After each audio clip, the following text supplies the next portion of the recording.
Айрат әфәнде, менә Фәннәр академиясендә әзерләнгән әлеге күргәзмә, ул нинди күргәзмә, нәрсә турында сөйли, шулар хакында әйтеп үтсәгез иде. Бүгінгі көндә ачылган күргәзмә ул соңгы 8 елда үткәрелгән программа идентичность татар халыгының идентичностена багышланган дәүләт программасының Татарстандан шит археологик һәйкәлләрнең өйрәнүенең нәтиҗәсе менә шул елларда нинди юнәлешләр буенча, нинди яңа ачышлар, нинди эшләр барылган һәм менә бу күргәзмәдә 12 өлкәдә узган эшләрнең кыскача гына зур эшнең бер өлешен генә күрсәтелгән бүгенге көндә материаллар. Без бу күргәзмәдә менә шул аерым объектларга багышланган экспонатлар, материаллар билгеләдек. Ул программаның эчтәлегенә куелган иде татар халкының бәйле булган дәүләтләрнең башкалаларын өйрәнү. Ул борынгы чордан алып, төрки хаганатлардан, хазар хаганатлары һәм татар ханлыкларына бәйле булган шул атаклы билгеле булган урыннарны һәм шул төбәкләрдә шул ук вакытта безнең материаллар андагы җирле тарихка да бәйләнеше, андагы яшәгән татар халкына һәм андагы бүгенге көндәге булган халыкларга шулай ук менә бу булган байлыкны, бу мирасны җиткерү эшләре белән алып барылды һәм алар белән бергә катнашты. Монда безнең специалистлар шәһәр, ләкин без һәр вакыт җирле археологларны, тарихчыларны, краеведларны чакырып менә шул бергәләшеп эшләнгән эшнең нәтиҗәсе.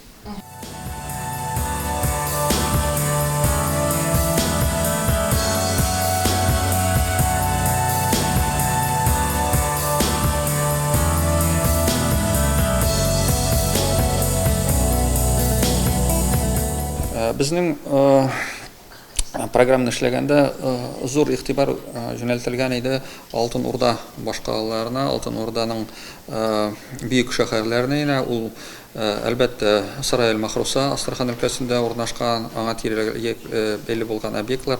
Шул ук вакытта Кавказдагы андагы үзәк Кавказ өлкәсенең башкаласы ул Манжар шәһәре. Шул ук вакытта безнең апарылды Иделдә дә, Укек шәһәрендә. Менә бу шәһәрләр өйрәнү алар безгә ачтылар күп кенә яңа мәгълүмат, шәһәрләрнең барлыкка килү үсеше. Менә бу витринада махсус күрсәтелгән Манжар шәһәрендә, Кавказда булган зур Алтын Урда чорында яшәп килгән. Монда архитектура детальләре, бу төрле фасадларны матурайтып торган таш һәм балчыктан эшләнгән. Менә бу өстәге пыяла белән куелып зәңгәр төстә шундый матур зур булган архитектура объектларының калдыклары. Шул ук вакытта без бүгенге көндә бу археологик памятникта һәм калган археологик планнарын төшердек. Моңа кадәр аларның төгәл эшләнгән планнары юк иде. Без бүгенге көндә аларның күләмнәрен хәзерге картографияга төшереп, аларның алга таба өйрәнү юлларында киңәйтәбез. Бүгенге көндә бу объект буенча, калган объектлар буенча безнең мәкаләләр һәм китаплар әзерләнә.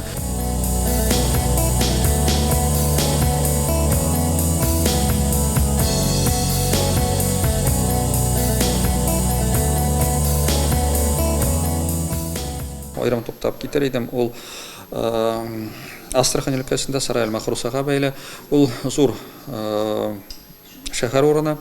Анда 60-нчы еллардан бирле эшләр алып бара. Анда башлатып җибәргән иде аны Герман Алексеевич Федоров-Давыдов дигән атаклы археолог, тарихчы һәм аның бүгенге көндә укучылары һәм без дә алар белән бергәләп ул объектны өйрәнүне дәвам итәбез.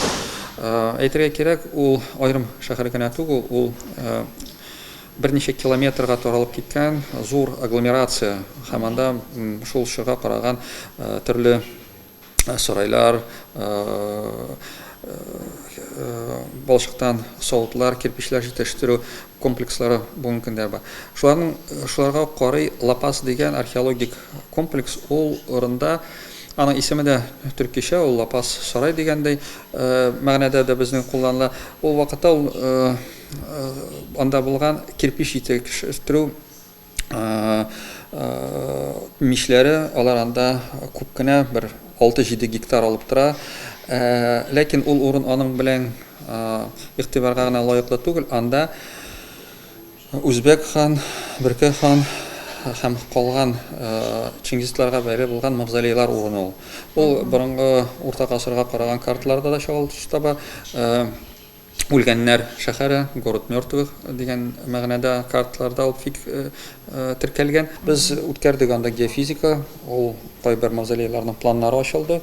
Һәм менә шул материаллар нигезендә без алдагы елларда археологик өйрәнү үзебезнең максат куябыз. Бездәге мавзолейлар ул менә шушы стендтагы мавзолейлармы инде? Алар менә шушыларга алар бәйле, менә алар далада ачык булып торалар, менә кайберләр монда да бар, менә монда Красный Яр Машаик и шуның кырыенда Лапас дигән комплекс, ул аерым объект буларак билгеле, аның 1000 гектарга якын булган җирне алып тора ул.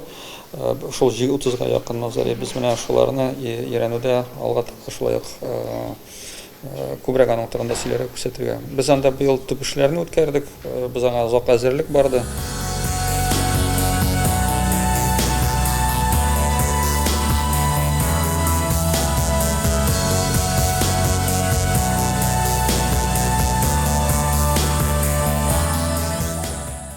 Айрат әфәнде, менә бу шүлмәкләр ничәнче гасырларга карый һәм алар кайдан табылдыклар? Бу шүлмәкләр карый 16-нчы гасырга. Булар табылган Касыйм шәһәрендә, Касыйм ханлыгының баш каласында, Касыйм ханның сарае алып торган комплексның тирәгендә изләнгән. Бу Касыйм мавзолейлары, Касыйм мәчете урыны. Безгә кадәр Касыйм шәһәре археологик яктан очраклыгына өйрәнелгән иде. Анда берничә археолог 2000нче еллар башында сугышка кадәр эзләнүләр үткән. Ләкин алар эзләнүләрдән соң күп сораулар калды. Алар үзләренең әсәрләрендә, мәкаләләрендә аны чагылдырганнар иде. Без менә шул эшләрдән чыгып үзебезнең фикерләрдән Касыймда археологик эзләнүләр үткәрдек. Бүгенге көндә без ул шәһәрнең Касыйм ханлыгы барлыкка килү вакытында 19-нчы гасырга аның үсешен күрә алдык. Кая төп урыны булган, аннан соң ничегрәк ул үзгәргән, кая күчкән төп урыннар. Һәм без аннан тыш үткәрдек эзләнүләр. Анда бар шундый җирле урын, ул атлы ханнар зираты дип. Ул зур шундый ачык урын, бүгенге көндә Совет власте вакытында аның зур өлешен алма бакчасы алып торылган һәм ул нык сөрелгән. Хәзер ул тигез ачык урын, алма бакчасы бүгенге көндә юк, ул киселгән, агачлар юк анда. Һәм менә без ул урында геофизик эзләнүләр үткәргән идек. Геофизик эзләнүләр ул безгә мөмкинлек бирә, нәрсә җир астында, нәрсә нинди калдыклар булган, кирпичтәнме, таштанмы. Менә шул эзләнүләр нәтиҗәсендә без берничә моңа билгеле булганмаган мавзолей нигезләре безгә ул эзләнүләр күрсәтте. Менә быел көзгә без анда кайбер мавзолейларның нигезләрен ачып, алга таба эзләнү юлларын билгеләү дип ниятләп торабыз. Без менә бу материалга таянып, хәзер дәүләт саклауына бу һәйкәлне куюга әзерлибез. Ул теркәлгән, ләкин төгәл шикләре билгеләнмәгән иде. Менә бу белән без ул сорауга да җавап эзлибез.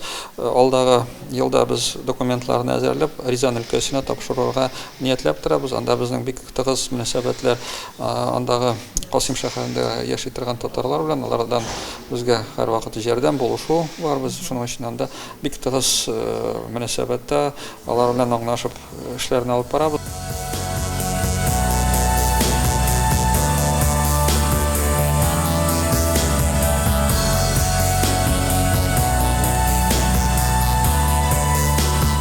Бу экспонатлар уникаль иберләр үзенчә. Улар карыйлар Хазар каганаты вакытына Казар хаканаты ул Кавказ, Идел буе, Азов диңгезләр буйларында зур гына җирләрне алып торган һәм төрле җирдә сакланган ул дәүләт белән бәйле булган археологик һәйкәлләр. Без Калмыкиядә булган безнең археолог коллегалар белән эшне башлаткан идек 2016 елны Башанта дигән археологик һәйкәлне өйрәнү. Калмык телендә ул таш манара, таш құрылма дигән сүзне аңлата һәм анда үз вакытында ул ачылган, ләкин өйрәнүләр анда булмаган.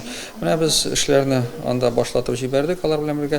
Һәм Хазар каганаты чорына калган, ул 8-10 гасырларга караган зур гына элитар дип әйтергә кирәк, кеше яшәү урыны табылды. Анда таш биналар, менә монда шул корылмаларның кайбер ташлары күрсәткән, кызыл балчыктан эшләнгән черепица, бу шул таш биналарның түбәләрен каплап торган архитектур элементлар һәм андан чыкты бик күп Византиягә бәйле савытлар, сәүдә аркылылар анда кереп калганнар һәм җирдә без ул калдыклар материалларын өйрәнеп, бүгенге көндә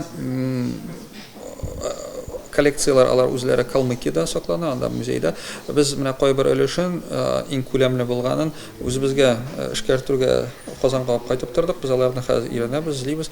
Шуларның санында әйтергә кирәк, анда табылды бер таш, зур гына, анда ул ташка кайрылган тамга. Менә ул тамганы өйрәнү, ул мәсьәләләр ул шулай ук алга таба эзләнүләрнең сорау бу. Анда хәзер безнең Калмык коллегалары белән эшләр алып барыла, көз көне әле менә хәзер кайтырга тиеш. Бу нинди тамга икәнлеге билгеле түгел. Ул шурда бар, безнең специалистларга без җибәрдек. Без мәгълүматны биргәндә сайтта чыгарырбыз дип уйлыйм. Безнең сайтта бу бөтен информация бар. Теләгән кеше кирип сайтта укый ала. Һәр скоп, һәр материал буенча, бөтен еллар буенча бирелеп барыла.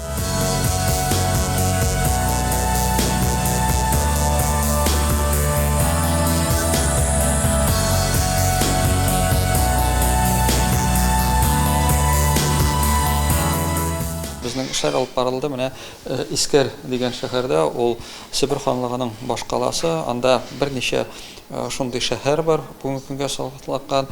Бу Табул кырыенда һәм ул эшләрнең нәтиҗәсендә без өйрәндек шул шәһәрнең калдыгын. Кызганычка каршы, Яртыш елгасы үз сулары белән ярны нык җимереп, шәһәрнең күп өлеше эзләнүләр башлаганда югалтылган иде. Без менә шул калган өлешен фәнгә, тарихка сакланысын өчен өйрәнеп, андагы археологлар белән, анда безнең Александр Адамов дигән археолог катнашты. Ул эшләрне үз өстенә алып, җитәкләп алып барды. Һәм менә бу материаллар нәтиҗәсендә без бүгенге көндә күп кенә музей коллекцияларын эшкәртеп, хәзер әзерлибез каталог. Менә бу ибәрләрне Касыйм ханлыгы кебек, бу дагы кебек халыкка җиткерү музейларда тупланган. Бу шәһәрнең без югалттык дип әйтергә була, аның менә күп кенә материаллары, аның мирасы музейларда бар. Менә бу каталог Искер шәһәрен безгә күбрәк аңнарга, күбрәк күрергә мөмкинлек бирер. Шул ук вакытта Искер дигәндә ул тыгыз бәйле Алтай региона. Без шул ук юнәлеш буенча Алтайда да эшләрне алып барабыз. Анда безнең ике зур тема. Ул Искер белән дә бәйле, Бангышчылар белән, ул төрки халыкларының күпләп сактан яшәп килгән урыннарның берсе һәм менә ул Алтай җирлегендә без анда ташларда уелып калдырылган петроглифларны өйрәнәбез, төрки каганатларга каралган. Андагы безнең коллегалар белән Алтай университеты Барнаулдагы һәм Горно-Алтайскдагы университеттагы археологлар белән бергә. Һәм аннан тыш урта гасырда монголлар яуларына кадәр анда ул җирләрне берләштереп торган Кыймак каганаты һәм кыймак каганатына бәйле бар археологик һәйкәлләр. Алар археологиядә Сроска культурасы дигән исем йөртәләр. Менә без быел тамамлап бетерәбез. Берничә 100 археологик һәйкәл Сроска культурасының, аның үзенчәлеге, җирлеге һәм ул басма шулай ук менә ул чорга да Төркия каганатлары белән бәйле булган безгә мәгълүматны бирәчәк һәм кыймак каганатының өйрәнүгә алга юлларын андагы специалистлар, бездән килгән специалистлар өйрәнү археологик һәйкәлләр аларның әһәмиятен ачыграк күрсәтәчәк. Менә шушы регионда аерым әйтеп китәргә кирәк, безнең шулай ук алып барыла эшләр Монголиядә. Монголиядә ул тарихта данлыклы билгеле булган уйгур каганаты һәм аның төньякта урнашкан Бейбалык дигән шәһәрен өйрәнү. Ансын без Монголиядагы коллегалар белән андагы тарих һәм археология институтында эшләүче специалистлар белән эшне алып барабыз. Бүгенге көндә без эшләрне bir сезон археологик эшләрне бетереп, шулай ук басмага чыгу ниятлибез. Ул зур шәһәр, аның 3 ныгытмадан тора, һәр ныгытма 9 гектарга якын сакланган, 6-7 метрга биекле булган балчыктан эшләнгән аның корылмалары, ныгытмалары һәм без шул вакытта археологик эзләнүләр нәтиҗәсендә ул ныгытмаларның, андагы яшәгән кешеләрнең тормышын үзенчәлеклеген өйрәндек. Тимер кую, балчыктан чүлмәкләр эшләү, иген эшкәртү һәм бүгенге көндә бу һәйкәлне әйткәндә безнең бу өйрәнүләр шулай ук беренче иде. Ул аның урыны фәндә 70-нче елларда ачылган, ләкин менә археологик яктан өйрәнү безгә кадәр булмаган иде. Һәм безнең эзләнүләр аны фәнгә дә шулай ук беренче иттереп кертә. Тулаем Татарстан археологиясы, Россия археологиясы, Монголия археологиясы, дөньядагы археология өчен әһәмиятле эшләрнең берсе һәм менә алдагы елларда шул шәһәрнең урынның материалларын без монголча, русча бастырып чыгаруны күз алдыбыз. Алга таба ул шулай ук эшләрне дәвам итүгә дигән фикерләр бар. Монголиядә безнең күп кенә темалар бәйләнешле, ул тарихта билгеле булган татарлар яшәү урыннары, без ул теманы өйрәнүгә шулай ук күздә тотабыз. Менә монда без күрәбез шул Бейбалыкның калдыкларын. Аны әйтергә кирәк, кырыенда бар Майынчура дигән уйгур каганатларының таш билгесе, алар аны калдырганнар. Ул җирак түгел, без аны да эзләнүгә китәбез. Ул бүгенге көнгә шулай өйрәнелмәгән. Төрки каганатларының күп кенә билгеле булган күмелгән урыннары, эпиграфик памятниклары өйрәнелгән. Майынчураның кызган шакасы ул алай төпләп, нигезләп өйрәнелмәгән. Шул сәбәпле менә ул һәйкәлгә дә без үзенең игътибарны юнәлтәбез, эшләрне алып барырга ниятлибез. Ни өчен өйрәнелмәгән, ни өчен шулай читтә игътибарсыз калган? Монголиядә эшләр совет чорында алып барылган, алар шул вакытта теркәленеп документаль формада бар. Ләкин төп объектлар иттереп ул чорда алып барыла Каракарым, Ордубалык, зур Мелки Каган белән бәйле булган урыннар. Әлбәттә, ул сораулар төрле яктан теркәлгән, ләкин менә махсус өйрәнү ул вакытта кичерелеп торган микән. Менә ләкин менә хәзер безнең мөмкинлекләр, эзләнү максатлары аңа юлны ачалар. Шуның өчен без уйлыйбыз, ул эшләрне дәвам итәбез.